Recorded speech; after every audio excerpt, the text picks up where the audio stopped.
भक्त कहने लगा नहीं, जो गुरुजी ने कहा वो सच्ची पाओगी। वैसे हो ही नहीं सकती ऐसी। पहले 3 महीने पहले भी तो भगवान वो ही था, तब कहाँ गई थी सारी बीमारी तुम्हारी ठीक हो गई थी। वो दोनों जने घर पर आ गए दिन में। अगले ही दिन पहले दिन गुग्गा पूज रखी थी। उसने उनसे पूछा, बहन कमलेश था कि सच्ची बता तूने कोई गलती तो नहीं कर दी, कोई ऐसी पूजा पाठ तो नहीं कर दिया या कोई और नियम भंग कराया हो जो बता रखा था। वो बोली ना भाई मैंने कुछ ना कराया ना, न्यू क्यों कर करा थे हम सारे नियम जान रहे हैं, हमारा तो बहुत सुख हो गया था। वो बोला ना मेरा तो ना जच्चा बात। वो कह रहा था मैं घूमता घूमता उनके पिछली साइड में चला गया, उन्हीं के आंगन में। पीछे एक बरंडा था, आगे भी बरंडा था। पिछली साइड में बरंडे के में एक प्लेट सी रखी एक स्टूल पे, और उसमें जंतर मंत्र से करे हुए धूप दाप सी रखी। तो मैंने उससे पूछा कि ये क्या कर रखा है तुमने। वो कह रहा था कि मैंने उनसे पूछा ये क्या कर रखा है। मैंने बोली भैया तो उसने कहा तेने ये गुग्गा पूजी होगी, कल तो थी वह 8 में। तो वह घबरा सी गई, बोला सच्ची बता दे, झूठ बोलने बात नहीं बना। तो ये फिर हो गया दुख तुम्हारे सारे परिवार में, क्या हाल कर लिया तुमने। तो वो कहने लगी भाई मैंने गुग्गा की पूजा कर दी काले, और ऐसे ऐसे मेरी सहेली पुरानी थी उसने आके बताया काम भी तो करे हैं और पूजा नहीं छोड़ा करते। तो भगत कहने लगा ये मुश्किल तो गुग्गा काटी थी गुरुजी ने, यहाँ तेने गुग्गा फिर बुला ली, अब पूज ले इस गुग्गा ने, तुम मरे बाढ़ में जा। फिर रमेश भगत कहने लगा अब क्या होगा। फिर मैंने उनसे कहा था कोई नियम खंड कर रखा है, उपदेश दोबारा ले। दोबारा उपदेश लिया उन्होंने। आज उन बातों ने 15 साल हो गए, उनका काटा भी नहीं लग गया। पुण्यात्माओं विश्वास करो इस परम पिता के ऊपर। अब भी आते हैं, वो आए भी हुए होंगे आज। कहने का भाव ये है कि कबीर परमात्मा कहते हैं जब लग हंसा हमारी आना और काल लगे नी तेरा बाणा। जब तक ये पुण्यात्मा मेरी मर्यादा में रहेगा काल तेरा अटैक नहीं हो सकता उस घर पे। हम जानबूझ के श्लोक लाज में आके या अपनी अज्ञानता से घबरा के भगवान से दूर हो जाते हैं, फिर तो काल तैयार बैठा है। ये तो कष्ट ही दे सकता, सुख तो दे ही नहीं सकता। अब किक्कर के पेड़ पे बबुल के पेड़ पे कोई आम खोजने लगे तो कितना मूर्ख होगा वो।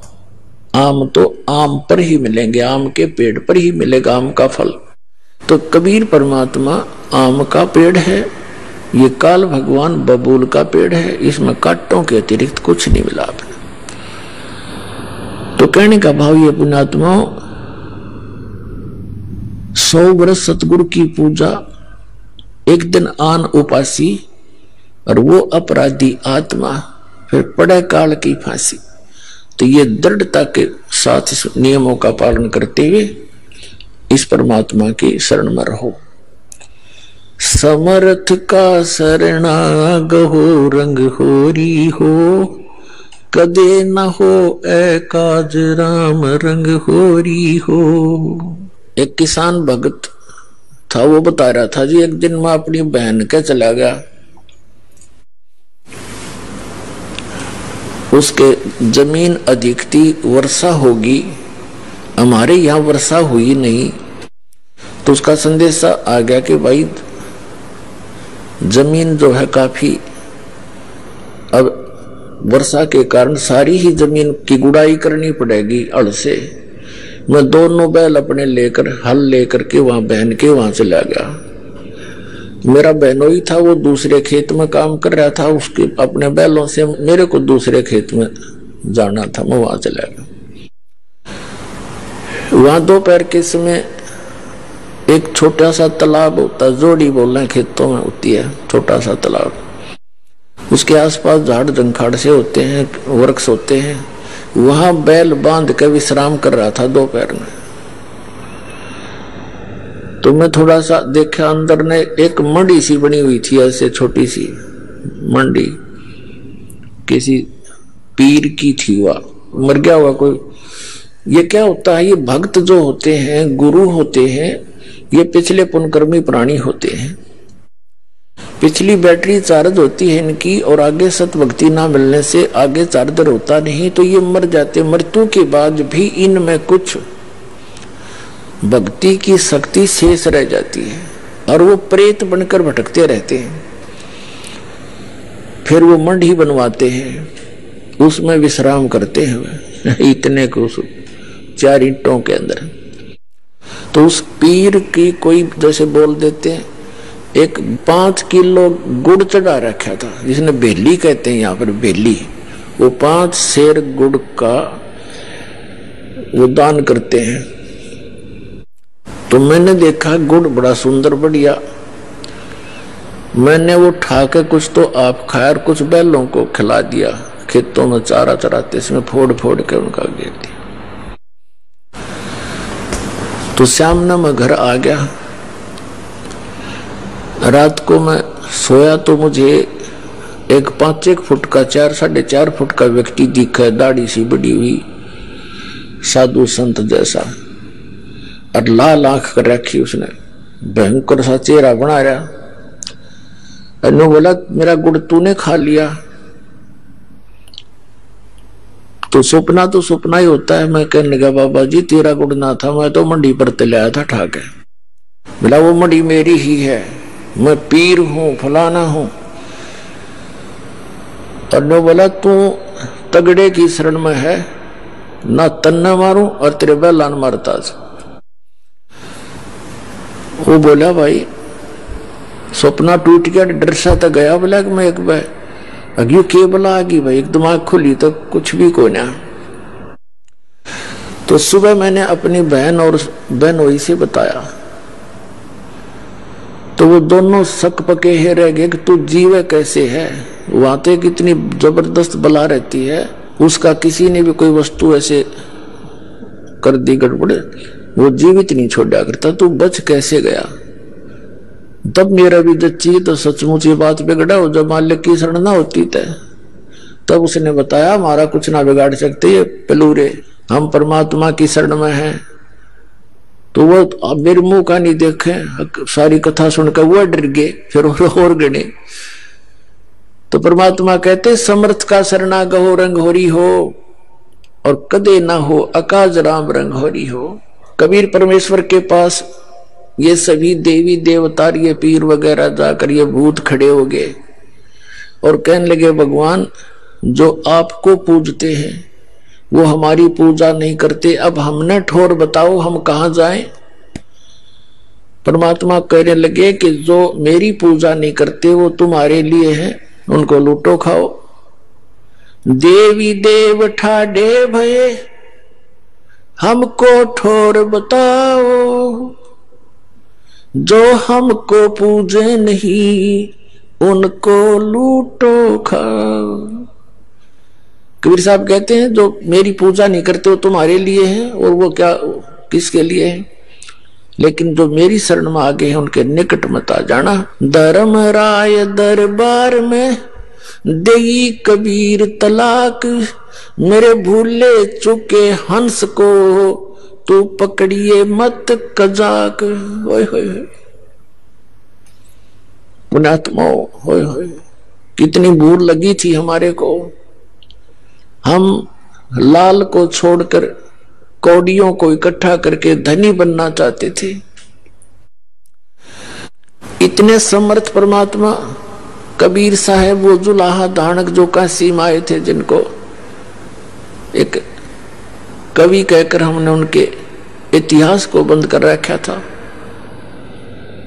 अपनात्मा ऋग्वेद मंडल नंबर 9 सूक्त नंबर 86 के मंत्र 26 और 27 में, ऋग्वेद मंडल नंबर 9 सूक्त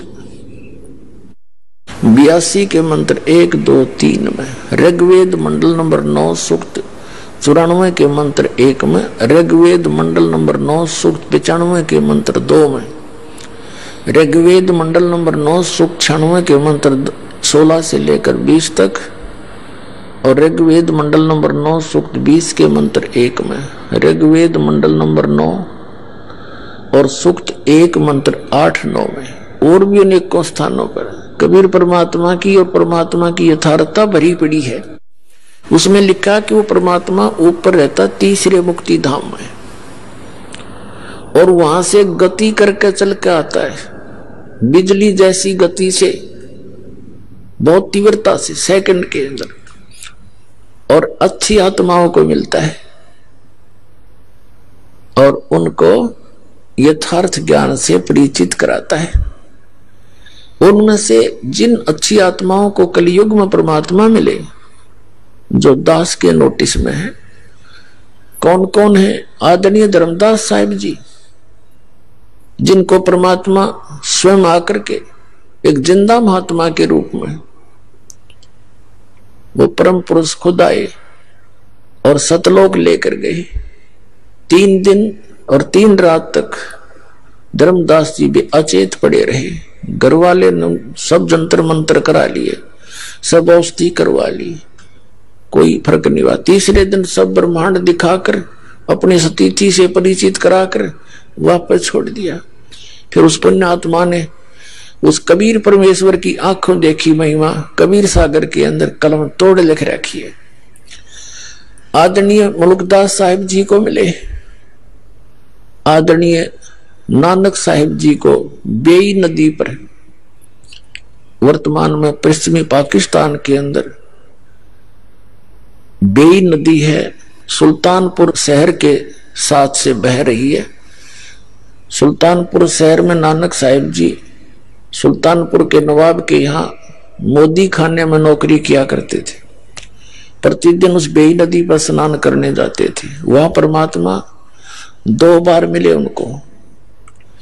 दूसरी बार उनको जब मिले तो नदी में डुबकी लगवाई, उनको अंतर ध्यान करवाया, सचखंड लेकर गए। वहां के व्यक्तियों ने नानक जी को दरिया में डूबा जान लिया। वहां खोज शुरू होगी डाउन स्ट्रीम में, परमात्मा ले गए अप स्ट्रीम में। वहां उनके शरीर को सुरक्षित रख दिया, सचखंड के अंदर लेके गए उस आत्मा को और तीसरे दिन वापस छोड़ा।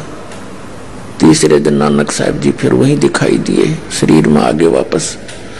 उसके बाद नौकरी त्याग और बनारस में पहुंचे उस मालिक के दर्शनार्थ। वहां से सतनाम प्राप्त किया, वाहे गुरु सतनो वाहे गुरु वाह गुरु वाह गुरु। बड़ी वाह करीब देख के सतलोक की नजारे को, और वही परमात्मा बनारस में जुलाहे रूप में देखा। फाई सूरत मुलुक की वेश ए ठगवाड़ा ठगी, देश खरा सियाणा बहुता बार, ये धानक रूप रहा करता। गुरु ग्रंथ साहिब के अंदर प्रश्न नंबर 24 पर यह वाणी लिखी है नानक साहिब की। नीच दास परदेसी मेरा, छिनावे छिन जावे, ताकि संगत नानक रहंदा कैसे मोड़ा पावे। उसके बाद आदरणीय दादू साहिब जी को परमात्मा मिले। 7-8 वर्ष के थे दादू साहिब जी, बालक थे। उनके आत्मा को सचखंड लेकर गए। 3 दिन 3 रात तक अचेत पड़े रहे दादू जी का शरीर, सारे हाहाकार मच गई। और तीसरे दिन जब वो जीवित हुए तो वो वाणी बोले जो आंखों देखी थी सचखंड की। जिन मुझको निज नाम दिया सोए सतगुर हमार, दादू दूसरा कोई नहीं कबीर सिरजनहार। उसके बाद आदरणीय गरीबदास साहिब जी गांव छुड़ानी जिला झज्जर वाले को मिले, हरियाणा वाले को। 10 वर्ष के बालक थे सन 1727 में। परमात्मा सचखंड से आए, जैसा वो लीला करते हैं, वेद बताते हैं। कबीर साहब कहते हैं वेद मेरा भेद है, मैं ना मिलूं वेदन के माही, और जौन वेद से मैं मिलूं ये वेद जानते नहीं। चारों वेद मेरी महिमा से परिपूर्ण है, लेकिन इन चारों वेदों में इस काल भगवान ने मुझे पाने का वो मंत्र खत्म कर दिए। अब उसी ज्ञान को दोबारा देने के लिए स्वयं परमात्मा आते हैं। अब आदरणीय गरीबदास साहिब जी को सचखंड लेकर गए, उनका शरीर नीचे रह गया। 2-3 घंटे के बाद अन्य खेतों की बात है, जो पशु चरा रहे थे, गौवे चरा रहे थे अपने खेतों, तो उनको मृत जानकर शाम के समय यानी इस दौरान 8-10 घंटे लग गए। चिता पर रख दिया था तो परमात्मा ने ऊपर सौरी सचखंड वगैरह दिखा कर वापस छोड़ा था। उसके बाद आदरणीय गरीबदास साहिब को परमात्मा ने एक विशेष ज्ञान दिया, कंप्लीट। वो जैसा उनका निर्धारित कार्य था वो किया। जैसे कबीर सागर के अंदर कबीर वाणी में 136 और 37 पृष्ठ पर लिखा है कि बर्मा पंथ का जो प्रवर्तक होगा संवत 1774 में उसका जन्म होगा और वो बर्मा पंथ गरीबदास का होगा। उसके माध्यम से मेरी महिमा की वाणी पुनः प्रकट होगी धर्मदास, क्योंकि तब तक कबीर सागर कबीर साहब ने जो दिया था ज्ञान, उसमें कबीर पंथ में घुस कर ये काल के दूत उस ज्ञान का प्रारूप बिगाड़ देंगे। उस ज्ञान को पुनः सुचारू करने के लिए गरीबदास जी को वो पूर्ण ज्ञान दिया। जैसे नानक साहिब जी को भी सचखंड दिखा दिया, ज्ञान मत की कसर थी, लेकिन नानक साहिब जी की जो यथार्थ वाणियां, बहुत सी ऐसी वाणियां थी जिनको संग्रह नहीं किया जा सका, और गरीबदास साहिब जी ने वो कंप्लीट संग्रह करवाया ये कह करके कि ये लिखे तो पूरी लिखना, ना तो मैं नहीं बोलूंगा। तो दादू पंथी गोपाल दास नाम के संत ने वो कंप्लीट बैठकर लिखवाई गई थी। तो वो अभी तक लेटेस्ट थी, 200-250 वर्ष की बात है। सन 1730 में लिखी गई थी, 3 वर्ष बाद, और आज 2012 है, तो 250 वर्ष हुए, 300 वर्ष हो गए होंगे, 250। और इस वाणी का ऐसा कहीं प्रचार नहीं था, इसलिए ये ग्रंथ सुरक्षित रह गया। और इसमें एक विशेषता थी, क्योंकि गरीबदास पंथ से दास का निकास है, उसमें ये कहा करते थे कि इस वाणी को यदि कोई फेरबदल कर देगा उसकी दुर्गति हो जाएगी। एक संत ने कोशिश की थी, कुछ ऐसी वाणी है इसके अंदर, वैसे है तो वो सही, लेकिन जनसाधारण उसको विपरीत अर्थ ले लेता है। तो उस संत ने कोशिश करी कि इससे ये निकाल दूं, तो उसको अधरंग मार गया और उसने अपनी अक्षमा याचना की, वो वाणी दोबारा लिखी एज इट इज, तब वो राहत मिली उसको 90%, कुछ फिर भी उसको सजा मिली।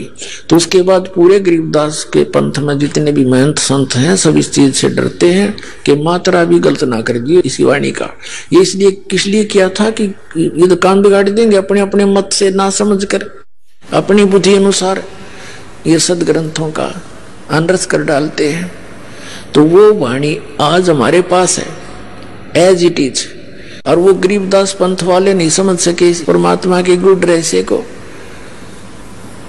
और इस दास पर दया करी उस परमात्मा ने अपने सदग्रंथों का कंप्लीट ज्ञान दे दिया। आदरणीय गीसा दास साहिब जी, गांव खेखड़ा, उत्तर प्रदेश, जिला मेरठ के अंदर, उनको भी ऐसे ही वो 7-8 वर्ष के बच्चे थे, 10 वर्ष के, तब उनको परमात्मा मिले थे एक बूढ़ा बाबा के रूप में, यानी संत के रूप में, जिंदा महात्मा के रूप में तकरीबन सबको मिले हैं। ऐसे 3 दिन तक वो गीसा दास जी भी अचेत रहे। तीसरे दिन उनकी वापस आए, तब उन्होंने भी परमात्मा की बहुत सी वाणी लिखी, लेकिन उनकी कंप्लीट वाणी भी लिखने में नहीं आई, बहुत कम वाणी लिखी गई है, वो नोट हुई उनके ग्रंथ में लिखी। अपने आत्मा जो प्रसंग चला था, आदरणीय गरीबदास साहिब जी ने आंखों देखा उस परमात्मा की महिमा का। क्या वर्णन किया है, अजब नगर में ले गए हमको सतगुरु आने, जल के बिंब अगाध गति सूते चादर ताने। अजब नगर में एक निराले देश में ले गए सतगुरु, आने माने आकर, और उसको देखकर हम अपने यथार्थ मंत्र को प्राप्त करके भगवान की शरण ग्रहण करके हम सूते चादर ताने। हम तो चादर तान के सोना, मतलब निश्चिंत हो गए कि हमारा तो मोक्ष निश्चित है, भगवान मिले, पूरा ज्ञान मिला, आंखों देखा उस मालिक की समर्थता को, और इसी मंत्र से मोक्ष होगा। तो कहते हैं हम तो सूते चादर तान, जैसे कहावत है अपनी देसी हमारे यहाँ हरियाणा में कि भाई तू आज कुकर कैसे चादर तान के सो गया, कोई काम को अंत नहीं, चिंता नहीं तुझे काम की, चादर तान के सोना यानी निश्चिंत हो जाना। तो गरीबदास जी कहते हैं अजब नगर में ले गए हमको सतगुरु आने, और जल के बिंब अगाध गति, वहां देखी परमात्मा के रोशनी झलमलाहट, हम सुते चादर ताने। हम सुल्तानी नानक तारे दादू को उपदेश दिया, जात जुलाहा भेद न पाया वो काशी माहे कबीर हुआ। अब क्या बताते हैं गरीबदास जी, कहते हैं सतगुरु शरणा आके और धर्मराज डर कैसा। कबीर परमात्मा की शरण में पूरे संत के माध्यम से, ये नकलियां के नहीं। फिर कहते हैं धर्मराज का भी डर कैसा। अब कहते हैं धर्मराज दरबार में इस काल के एक ब्रह्मांड के अंदर एक चीफ जस्टिस है जिसको धर्मराज बोलते हैं, धर्मराय कहते हैं, और वो सबका अकाउंट रखता है। जैसा जिसका कर्म है वो एज इट इज वहां उसके ऑफिस में अपने आप कंप्यूटर में यहां से फैक्स हो जाता है सबके डेली की जो रिपोर्ट है पूरे दिन रात की, और फिर वो सबका अकाउंट रखता है उसके अनुसार। उसको ऑटोमेटिक सिस्टम है उनके पास, और जो जैसा कर्म है उसको उसी अनुसार आगे उसके संस्कार में अपने आप चला जाता है। अब हमारे अंतःकरण में एक चित्र गुप्त है। गुप्त यानी हम नहीं देख सकते, एक ऐसा कैमरा लगा रखा है भगवान ने जो हमारी सब क्रियाएं जो हम सोचते हैं करते हैं उन सब कर्मों को एक तो यहाँ रिकॉर्ड होता है अंदर, और एक कॉपी धर्मराज के दरबार में डेली फैक्स हो जाती है, इंटरनेट पे समझ लो ऐसे डल जाती है अपने आप। अब परमात्मा के विधान को समझने के लिए साइंस ने बहुत आसान कर दिया हमारा काम, ना तो कति ना दच्चो या बात।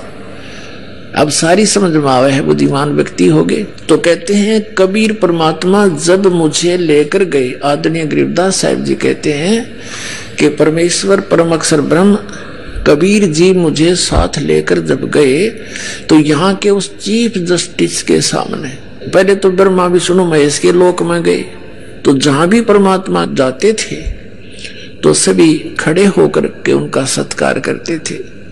हम बैरागी ब्रह्म पद सन्यासी महादेव, सो हम मंत्र दिया शिव जी को करे हमारी सेव। कबीर परमात्मा कहते हैं कि विष्णु जी को हमने पहला मंत्र दिया था, उनको केवल एक मंत्र, इन 500 में से एक मंत्र दिया था, हरियम नाम दिया था, वो शेष बने थे क्योंकि सभी आत्मा उस परमात्मा की है।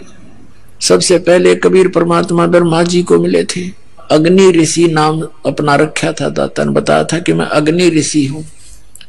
ब्रह्मा जी को सारा ज्ञान समझाया, सृष्टि रचना सुनाई, प्रभावित हुआ क्योंकि ये भी आत्मा भगवान के लिए तड़प रही है। हजार हजार वर्षों तक तप करते रहे, डरे डुबा दिए, काल ने उल्टी साधना करवा के इनको एटम बम बना लिया, सिद्धियां युक्त कर दिया।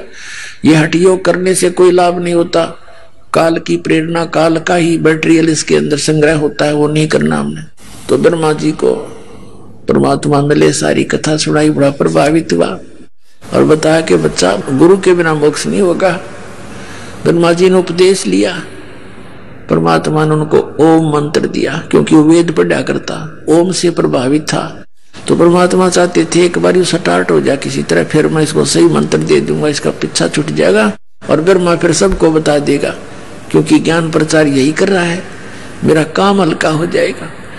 उसके बाद विष्णु जी के पास गए, विष्णु जी ने खूब ध्यान से सुना और उन्होंने परमात्मा से दीक्षा ली, उनको हरियम नाम दे दिया। सिर्फ ये देखना चाहते कि एक बार ये मेरी बात को स्वीकार करे किसी तरह। फिर शिव जी के पास गए, बड़ा सत्कार किया भगवान शिव ने ऋषि जी का, ऋषि रूप में परमात्मा का, और खूब ज्ञान सुना, सारी बात स्वीकार की और उनको ये सोहम मंत्र दिया। कबीर साहब कहते हैं सोहम मंत्र हम जग में लाए और सार शब्द हमने गुप्त छिपाए। ये सोहम मंत्र किसी भी ग्रंथ में नहीं मिलेगा, वेद गीता और पुराणों में। परमात्मा कहते हैं सोहम शब्द हम जग में लाए और सार शब्द वो तो अभी किसी को बताऊंगा नहीं, अब समय आया था वो बताने का, अब दास ने सबको देने लगे, जो अधिकारी होते जाएंगे उनको सार शब्द देते जाएंगे। फिर क्या किया, इस काल ने देखा कि ब्रह्मा विष्णु महेश ये तीनों के में उठ पटांग सी बात कर रहे हैं, इनके हृदय में कुछ और ही सोच होगी है। अंदर से ऐसी भावना भर दी और आकाशवाणी कर दी कि ये झूठ बोलता है, क्या वेदों में लिखा है ऐसा तो ये बताता है। तो ब्रह्मा सचेत हुआ, कहा सचमुच वेदों में भगवान, उसने भगवान की आकाशवाणी मान ली, काल की, काल के द्वारा दिएगा ऊपर से आकाशवाणी, और भगवान आए थे वह फेल कर दी। कहा जी सचमुच वेदों में ऐसा कुछ है नहीं। तो दोबारा जो परमात्मा गए उसी ऋषि रूप में, तो ब्रह्मा जी ने कहा कि नहीं ऋषि जी, आपकी बातें अप्रमाणित है, वेदों में ये ज्ञान नहीं लिखा है, ऐसा नहीं वैसा नहीं। तो परमात्मा बोले इसे इतने वेद पढ़े जब तुमने का ये नहीं लिखा, तुमने पता लग गया काल प्रेरणा होगी इनके अंदर, भी ये सुनेंगे नहीं, लेकिन फिर भी ये नेक आत्मा है, साधु संतों का आदर करते हैं, और इनको ये भी पता है कि ऋषि का अनादर करने से ये विषैले सर्प भी है, श्राप भी देते हैं, इसलिए इनसे वैसे भी आदर करते हैं ऋषि रूप में विराजमान किसी व्यक्ति का। जैसे भगवान विष्णु जी को नारद जी ने श्राप दे दिया, उस श्राप के कारण और श्री राम रूप में जन्म होया, सारा जीवन बिरान माटी हुई, पत्नी कहीं, आप कहीं, बच्चे कहीं, उसके श्राप से ही वो कष्ट उठाया। तो इससे डरकर भी वो आदर सत्कार तो करते हैं ऋषि का, लेकिन करते हैं वही जो उनकी अपनी साधना है। तो परमात्मा दोबारा गरीबदास जी को लेकर जब गए इन ब्रह्मा विष्णु महेश के लोक में, गरीबदास जी के सामने तो वो महात्मा रूप में थे ही, जब वहां पहुंचे तो उनको उसी रूप में दर्शन दिए जिस रूप में वो प्रथम बार मिले थे। तो जिसके भी पास गए वो समा खड़े होकर के सत्कार किया, आओ महाराज जी। और परमात्मा ने कहा कि तुम गलती कर दी बच्चों, उस ज्ञान को, उस नाम को छोड़कर। वो नाम ने बोले जी नाम तो हम वही जपते हैं। परमात्मा बोले मैंने और भी कुछ आपको बताना था, तो वो नहीं स्वीकार किया। तो ये सारी कुछ डिस्कस वार्ता इसलिए करवाई गरीबदास जी के सामने, परमात्मा ने उनके मुंह से बुलवा दिया कि सचमुच ये परमात्मा इनसे मिले थे और ऐसा ऐसा इनके साथ बात हुई थी। उसके बाद गए धर्मराज के दरबार में, चीफ जस्टिस के ऑफिस में। तो वहां जाते ही धर्मराज खड़ा हो गया, अपनी आसन को त्याग कर। अपने आत्माओं, ये अध्यात्म जगत जो है इसके अंदर आध्यात्मिक ही सब क्रियाएं काम करती हैं। इनको अपने आप आभास हो जाता है कि जो ये सामने व्यक्ति आया है ये कितनी पावर युक्त है, उनके बस की बात नहीं हुई, अपने आप आसन उनका खिसकने लग जाता है। तो वो समझ जाते हैं कि ये कोई आम व्यक्ति नहीं।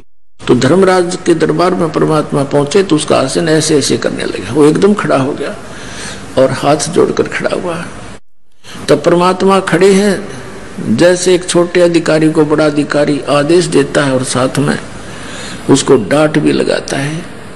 इस प्रकार वार्ता कबीर साहब ने यहाँ के धर्मराज के साथ की, आंखों देखा, अपने सामने रूबरू हुई वो वार्ता आदरणीय गरीबदास साहिब जी ने अब किस प्रकार चित्रार्थ की वो आपको सुनाते हैं। आदरणीय गरीबदास साहिब जी क्या बताते हैं, पंजा दस्त कबीर का सिर पर रखो हंस, यम किंकर चंपे नहीं उधर जात है वंश।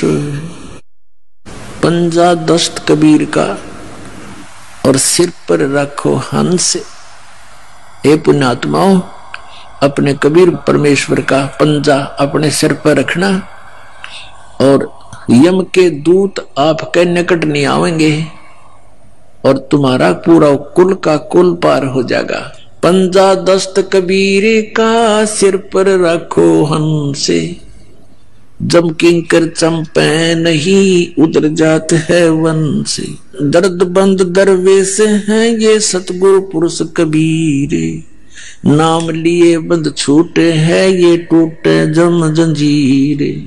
दर्द बंद दरवेश है, दरवेश माने संत, यानी जब वो परमात्मा संत रूप में आते हैं वो हमारे हमदर्द हैं, हमारे दुख में दुखी होते हैं, वो हमारी पीड़ाओं को समझते हैं। दर्द बंद दरवेश हैं सतगुरु पुरुष कबीरे, नाम लिए बंद छूटे हैं ये टूटे जम जंजीरे। सतगुरु पुरुष कबीर हैं ये तीन लोक तत्सारे, कोट 49 पृथ्वी ये 14 भवन आधारे। सतगुरु पुरुष कबीर हैं ये तीन लोक तत्सारे, 2 4 की क्या कहूं ये तार हंस अपार। सतगुरु पुरुष कबीर हैं चारों युग परवाने, झूठे गुरुआ मर गए वो हो गए भूत मसाने। झूठे गुरु के आश्रय कदे न उदर जीवे, साचा पुरुष कबीर है आद परम गुरु पीवे। सतगुरु पुरुष कबीर का विकम पंथ बैराट, शिव सन का दिक ध्यावे ही ये मुनिजन जो है बाटे। सतगुरु पुरुष कबीर की कोई ना चल है गेले, बिना पंथ पग धरत है गगन मंडल में सैल। लख लख योजन उड़त है ये सुर नर मुनिजन संत, ऊंचा धाम कबीर का कोई न पावे अंत। अब आदरणीय गरीबदास साहिब जी अपने परमेश्वर कबीर जी की आंखों देखी महिमा कैसे चित्रार्थ कर रहे हैं कि कबीर परमात्मा का पंजा सिर पर रखोगे यानी उसकी शरण में रहोगे तो तुम्हारे ऊपर यम के दूत कभी अटैक नहीं कर सकते और तुम्हारा कुल का कुल पार हो जाएगा, उद्धार हो जाएगा सबका।